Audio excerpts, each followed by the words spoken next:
Hey, what's going on? My name is Coach Lee Hopkins. My pronouns are he, him, his, and you're listening to the Patterns of Possibility podcast. This is a podcast dedicated to helping you replace harmful patterns with new possibilities. In each episode, we'll explore topics that inspire you to be yourself, live your truth, and make lasting connections.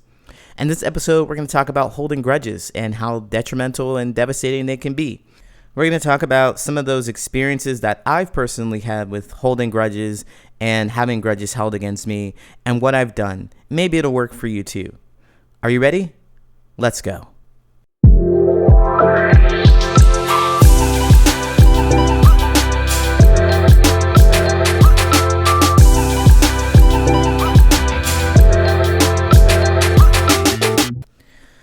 Okay, so grudges. Oh my God, this is a tough topic, right? Because it's hard not to be mad at somebody. Just because there are so many people out here who just do things that are upsetting and frustrating to us. They're upsetting and they're frustrating to you, and we expect them to be better. We expect them to own up to their responsibility or their impact on us. And that's very much what I talk about all the time here on this podcast, is about the connection that we're looking for. And the connection, by my definition, is the demonstration that you understand how I feel about my experiences. So when I tell you that you have hurt me, when I tell you some of your actions have been hurtful to me, I want you to understand that. I want you to know what you've done, recognize it, own your behavior, and then the hope, the underlying desire is that you hear me, you see me, you know that it was hurtful to me, and because it was hurtful to me and I care so much, you care so much about me that you won't do it again. You recognize that the behavior that you did was hurtful, and you'll demonstrate care and love for me by not doing that behavior again. But man, when we're holding grudges against people, it seems like they can't even understand or grasp the idea that they have done something that has hurt me, or they have done something that has hurt you. And they just put it out of their head. They just put it out of their head and they don't take responsibility for it. And I think that in my own personal experience is that when I'm holding a grudge, I'm thinking that they don't care about me. I'm very angry and upset because they keep demonstrating that they don't care about me or my feelings. And you know, with the holiday season coming up, it always gets so much worse, because I think the worst transgressors against us when it comes to holding grudges or helping us create grudges to hold against people are family members.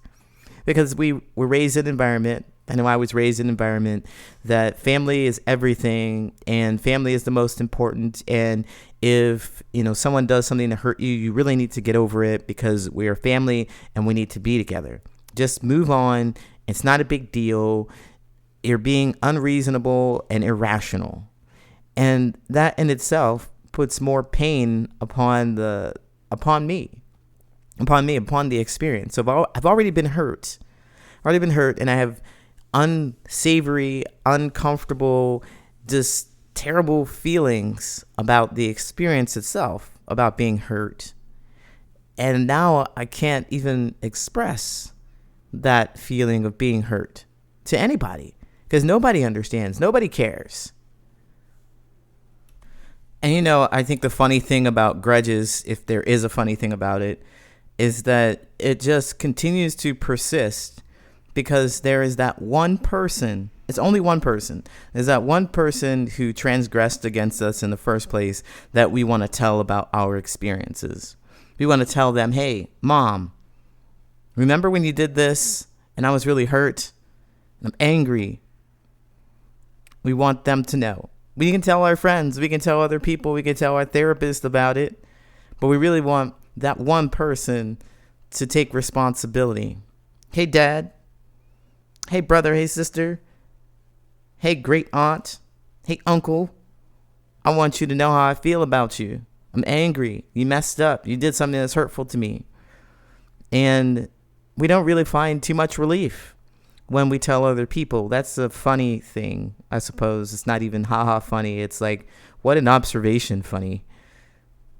As much as we try to vent and get it out, we are stuck. No, I get stuck. I got stuck many times just hoping this one person would listen to me. When I get the opportunity, I'm going to talk to them. It's wild, right? And I think that it really does more harm to us than it does to the other person, because we're holding on to that pain and that frustration. But how do we let it go? If the solution or the answer is for them to own their behaviors and own their actions, and they won't listen to us, and they're not interested, and they get defensive or they fight us, and then we get another experience where we're not being heard again, and we get more pain and more frustration on top of the grudge that we already have. What's the answer? What's the solution? How do we get rid of it? Well, I've been working at this for some time because, my family and I, we just haven't clicked like the people on TV. Like I thought families needed to be with Family Matters and Step by Step. I grew up in the 90s watching these TV shows and seeing families sit around together and kiki and laugh it up and resolve conflicts in just an easy 28-minute episode. It's just over. There's no conflict anymore. None of that has ever happened in my family. And so I've been holding on to anger and frustration for a very long time until I started to first, of course, move away, get away. Like, you can't stay in a place where you're constantly feeling as if you're devalued and nobody cares about your feelings, and the expression of them is going to harm you because the people around you are going to react in a negative way. You can't stay in that space. So if you're in a space like that, do the best that you can to move out of it. Make space, get away from that, just so you can spend time with your own thoughts and your feelings. Because I noticed that I was just constantly being triggered. I was constantly upset. I was constantly feeling sad. So if you're holding grudges, you have to get away from those people that you're holding grudges against. If you're angry, you have to get away from those people that you're angry against. Because one of the things that you'd be tempted to do is be triggered and then lash out and then build even more frustration because they're not listening to you and they're likely to transgress against you again. So there's another strike. There's already the one grudge, and now you're angry that they won't listen to the other grudge or the other anger that you have or how you feel about it. And you just keep piling those things up. And so what I did was to move out of the space. I just got to get somewhere where I can settle my own thoughts and I'm not constantly feeling like I have to fight, right? So that's one thing that is necessary to do. While you're spending time by yourself, and while I was spending time by myself doing my own things, I was wondering, why was I so upset? What was going on with me that I was so upset about their actions and behaviors? Did they know I wanted to be treated differently? Because I used to think that they were intentionally harmful and hurtful. They, as in anybody and everybody, was intentionally harmful and hurtful to me. Were they doing that on purpose? And I stopped thinking about that. I shifted my mindset to think more about what was so hurtful to me about it. What were my expectations? What did I need in that space that I didn't get? Because when you're in it, and you're constantly in a space where you are thinking about not being heard, or you're really focused on not being heard, you won't be able to hear yourself.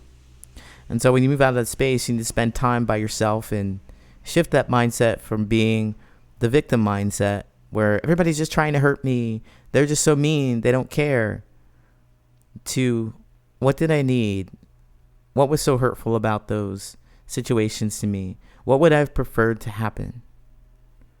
And just do some self-soothing. Understand more about what's going on with you. That was the second thing that I've done.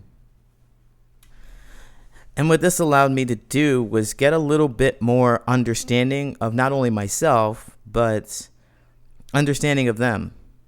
What was going on with them and how they might be feeling. Because that's really the key to releasing grudges, is to move away from the space, get clarity about yourself, and then try to see things from their side. Now, I know it sounds cliche, and you probably want to turn the podcast off. What do you mean? See things from their side. Well, hey, we're trying to get resolution for ourselves. We're not trying to forgive them for their sake. We're not doing anything like that. That's not my MO. We don't do things for other people. We do things for ourselves to enrich ourselves, and we do things to enrich ourselves and enrich our lives. And because we do that for ourselves, we become better people for others. And thereby, everybody benefits from us, from our new state of mind, from our presence in the situation. Because the situation might be the same, but we will be different if we take some time to understand us and then also understand others. But understanding ourselves first is the key. So taking the time to understand you, taking the time to understand me, ourselves, spending time wondering what it is that we needed, what we wanted, what we wished that would happen, and then thinking about, well, I wonder if they were even able or capable of doing that for me. Like, what's going on with them in that side? Trying to understand them.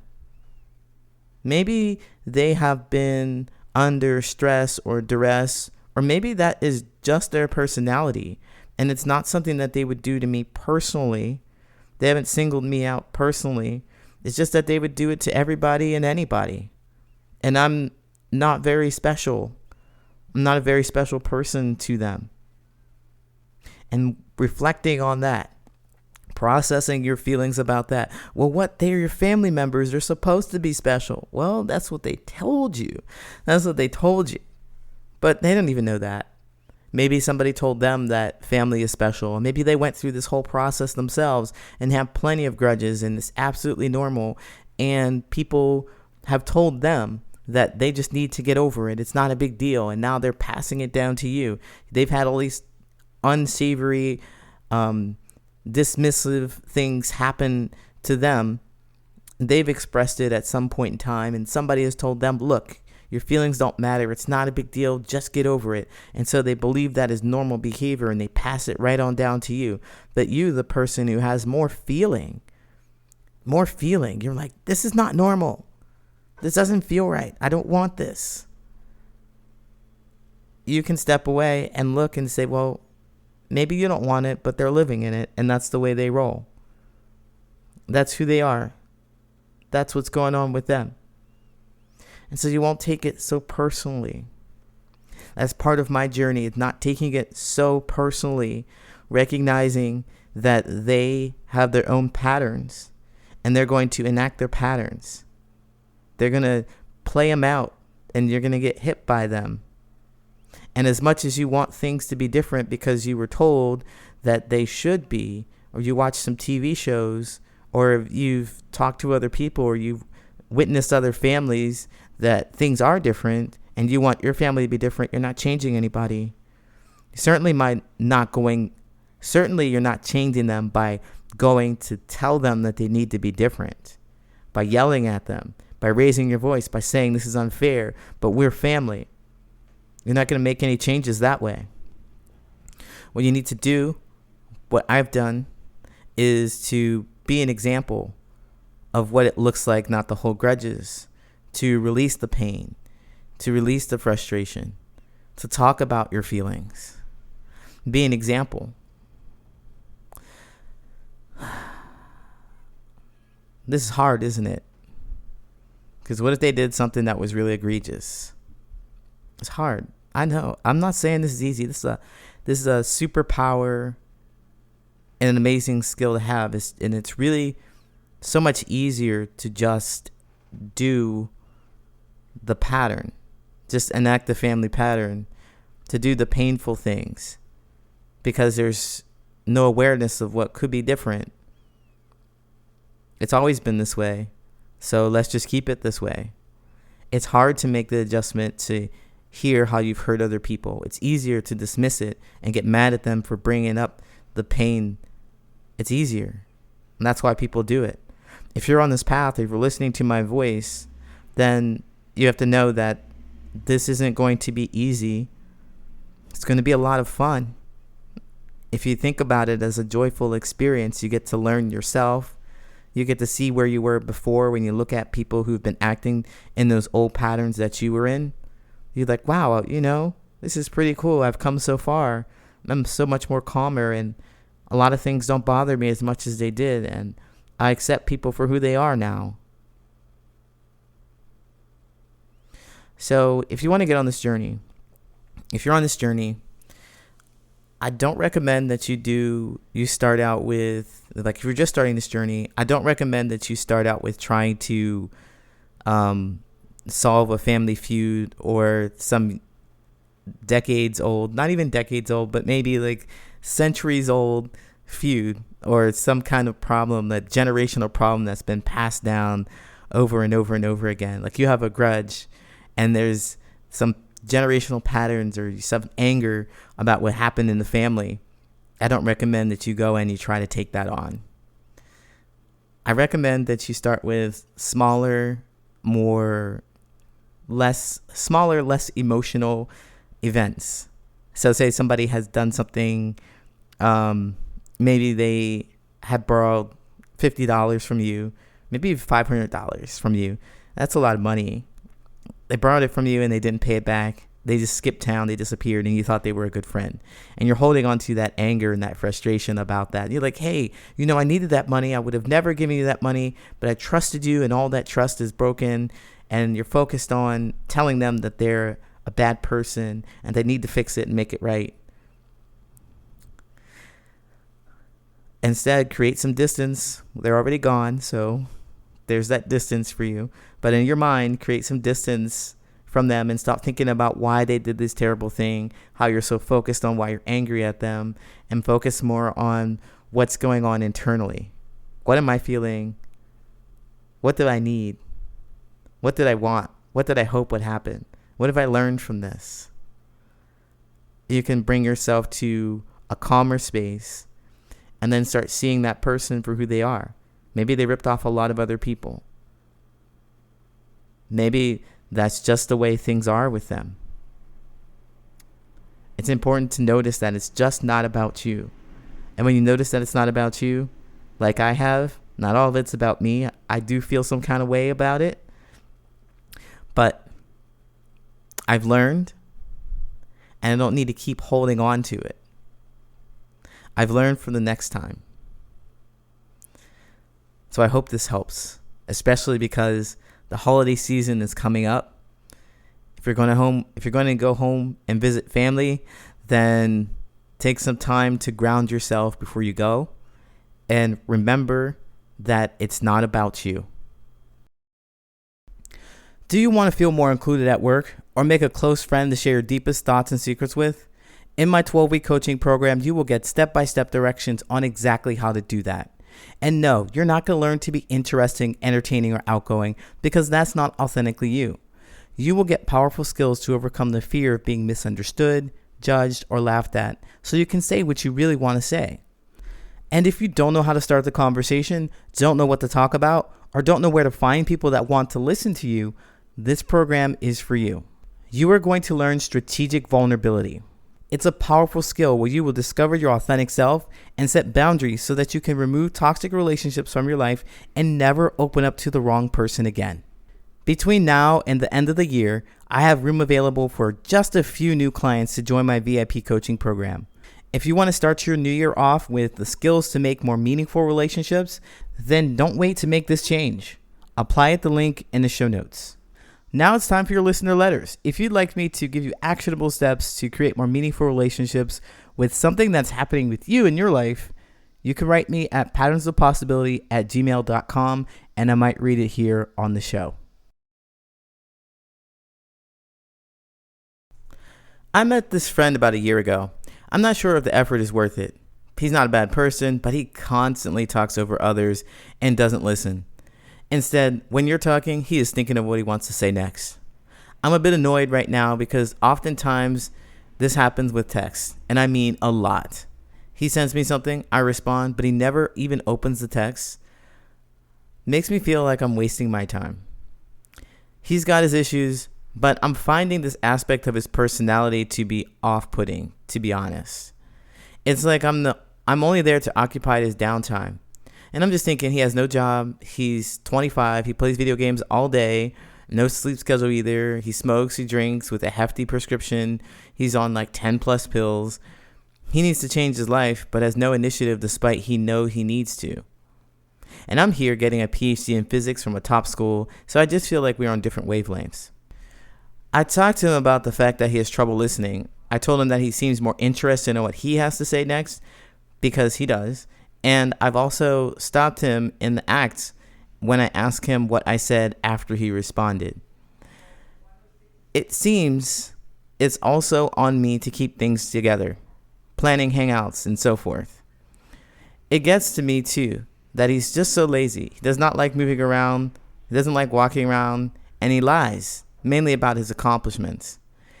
He said he doesn't want to lose me as a friend, but continues to do things which I low-key do not like. I'm thinking of stepping back from the relationship, but not ending it. I feel like I'm putting him at a higher priority in my life than he does me, despite me being busy and he is not. He's just floating through life, so I don't think he thinks about it or anything, really.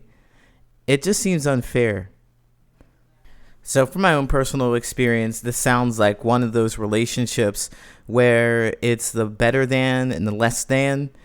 This dynamic is where one person is better off and has all the better things and is more intelligent and smarter, has more money, just more of something, more charisma, but they keep another person around who has a lot less of, so that they can do a comparison. And the comparison is, I have more than you and I'm much better than you, so because I'm giving you any of my time, you must appreciate me. You must accept me. You must do what I do for you because I'm doing things for you. And I don't have to do this because I have more money, more time, more charisma, whatever it is. But it's the better than and the less than dynamic. And so this person who wrote here on Reddit, I'm looking at this and doing my analysis, and I'm thinking, you definitely have more going to a top school, doing a PhD for physics, and your friend doesn't have much of anything, don't have a job, a sleep schedule, and there's so many things about their personality that you don't like. They talk over you. They're not considerate. They're not a reflection of you, but you hang out with them. And there's a mindset piece here that comes with it. Hanging out with this person because you want to be appreciated, they'd be lucky. I mean, I think this is like deep down kind of internal unconscious behaviors, because that's what I used to do. I used to just find people who were projects. I used to find people who I could fix, or I could feel better about being around because they had less than what I did. They had less than what I did, and I didn't feel better. It showed that I was insecure. It was me. I was a sign of insecurity because I was trying to make someone insecure because I had more than them. Not that I would be like, oh, I'm going to bring it up and so forth, and I'm going to brag about it. It's all subconscious stuff. It's all subconscious stuff. I'm going to bring it up, and I'm going to show that I'm so much better, and I can do this, I can do more, and I was really insecure. That's what I'm getting at here, is that if you're Redditor who wrote this, if you're such a great friend, and no doubt that you are, why don't you believe that for yourself? Why don't you believe that? You're smart, you're patient, you're kind. Go find somebody who will reflect that back to you, instead of someone who is not doing the things that you would do. Instead of trying to fix and change the person and adjust them and mold them into a person that you want them to be. But the way to do this is to let go. Because in your letter, you wrote that he's just floating through life, and, I don't want to let go of the relationship. I'm thinking of stepping back, but not ending it. I feel like I put him at a higher priority in my life than he does me, despite me being busy and he is not. You see, it's not equal. You prioritize, you show what's important to you. So go find those people who do the things that you want to do, who show up the way you do. So, of course, if you want to find new people, there's this mindset that needs to happen, mindset shift. What's going on with you? Asking yourself some questions like, why do I not find people who are in my age group or in my peer group? And the peers, I always talk about the history, hobbies, and habits. Those experiences that we have together, those are the things that are going to create better relationships. So if you have a similar history, activities that have brought you to, or your history is your experiences in your past that you can relate to, that's brought you to who you are today. Your hobbies, those are the activities that you like to do for fun. And then your habits, those are the daily routine and your activities that you do to create a better tomorrow for yourself, like working out, the way you eat, how you spend money. Those are some things. And it just seems like you are missing on every single one for this person. So what stops you from letting you find other people who do the things that you want? Have you already been rejected by so many people and your peers? Maybe they said that you were too much of this or too much of that, and you don't know how to react or you don't know how to connect with them. Because that's what happened to me. But I want you to spend some time thinking about why you're not looking to people who match what you do, and you're adamant about connecting with people who have less than and trying to change them to get them to appreciate you because you believe that they should. Thank you for writing in. I hope this helps. Let me know how it goes. Hey, thank you so much for listening. If you like this podcast, share with someone who you think could benefit from this information, and follow me on social media. You can find me at Patterns of Possibility on all social media, and I go live on Mondays, Wednesdays, and Saturdays at 9 a.m. Central Standard Time. You can catch me and learn more about these social connections and interact with other people who are looking for the meaningful connections, who share the same kind of stories, and be in community. And don't forget to sign up for my newsletter at patternsofpossibility.com, where you will get actionable steps delivered to your mailbox every week. Thanks again for listening. Until next time, take care.